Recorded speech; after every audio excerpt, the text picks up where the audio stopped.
Hey guys, it's Magic here, and it's time for another overlooked but awesome card. Now this one is definitely awesome. This classification of cards is one of my all-time favorites in the game, but as far as overlooked, I think the fact that it's $20 per card right now on eBay, maybe it's not so overlooked. But hey, I hadn't heard of it, and it was only printed once, and it was printed quite a while ago, so I thought I'd throw it out there because it really is quite powerful. It's legal in Modern, it's legal in Commander, it's pretty much legal in everything. It's Runed Halo. So it's a double white enchantment, and it says, as Runed Halo comes into play, name a card, you have protection from the chosen name.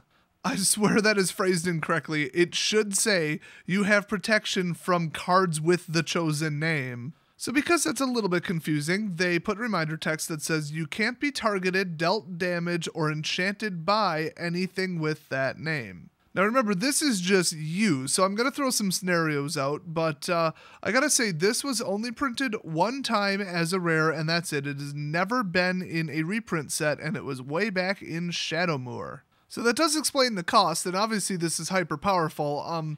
It's kind of an alternative version of Meddling Mage, but it works completely differently. So Meddling Mage is 1 blue, 1 white, and by the way has spiked way up in price lately because it's awesome. People just realized that.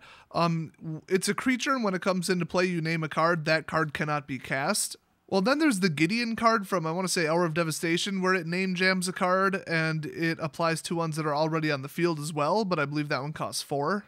Now, for me personally, cards like that, I call them name jammers because they jam a card based on its name. Now, stuff that goes and removes like every copy from your hand, your deck, whatever, those are different. You know, those, yeah, they refer to it by name and remove it from play, but I guess they jam it by name. But I would say they're a bit different because they remove them from game instead of allowing them to be drawn dead. Like, they draw it and now they can't do anything with it. And that's more like what Runed Halo does. Now, I've got to read through some of the rulings here because some of these are actually pretty funny. It gives you protection from the object regardless of if it's a card, a token, a spell, a copy of a spell. In other words, it doesn't matter what zone it is or if you're referring to it by permanent or by card. It's just that name itself. Now, obviously, you can still be attacked by creatures with the chosen name. It's just they can't deal you damage, so just obviously let them through. But if you block, they're not dealing damage to you. They're dealing damage to the creature that blocked them, and they will still take damage. The rulings go on to say that you have protection from the card name, but not from, like, the word or words. So if you choose Forest, which apparently is a valid card name, I guess, you'll have protection from anything named Forest, but you won't have protection from all cards that are Forest, because that's like the subtype, not the name. And then, like, they gave an example, a card named Sapseep Forest would not be affected by it, even though it has the word Forest in the name. So they don't mean name literally, they mean the name of one card. So get this, if you name one half of a split card, you're not allowed to like name both because it's considered two different cards. And you'll only have protection from the half that you named. So split cards, fuse spells, whatever you want to call them, one half of them will be able to hit you, which is kind of funny. Now here's one that I thought was pretty clever because I didn't think of it, but they've already crushed my dreams.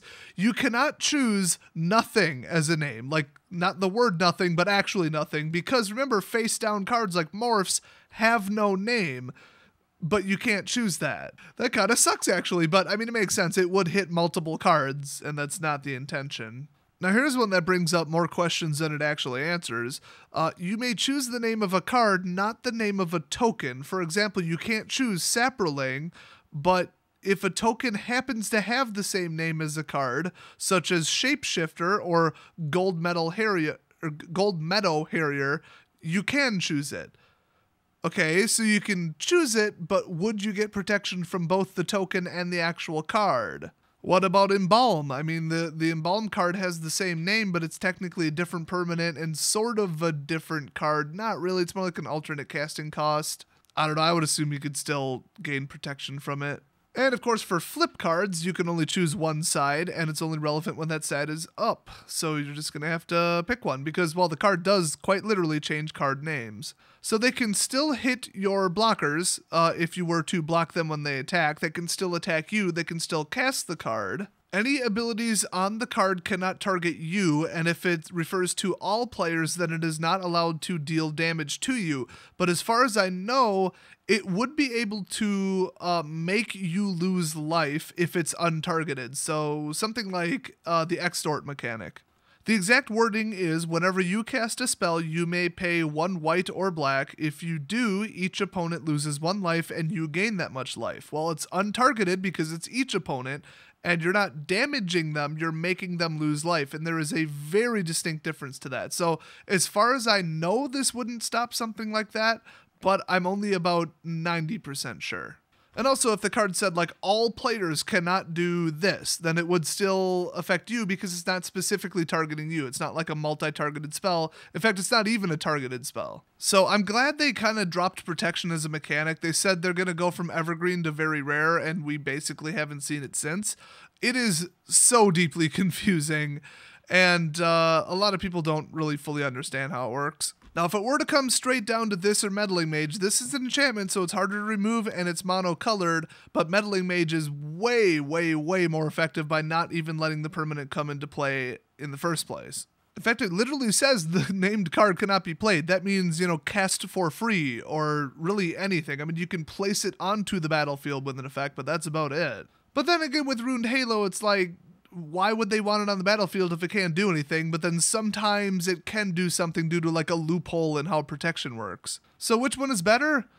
Neither. Put both of them in your deck. How's that for an answer? And like I said, this is about 20 bucks a card, so it's up there. It's overdue for a reprint, and honestly, a lot of Shadow Moor cards are kind of hurting for a reprint. But that's what the reprint sets are for, price suppression. I just wish they would be a little bit more aggressive and extensive and start printing like $700 EV boxes so that when they fall to like $180, then the cards are really affordable so people really can play Modern. Well, anyway, hopefully you put Meddling Mage and Ruined Halo into your commander deck and then name your opponent's commander. That's always fun. Good luck with that, and I'll see you guys next video.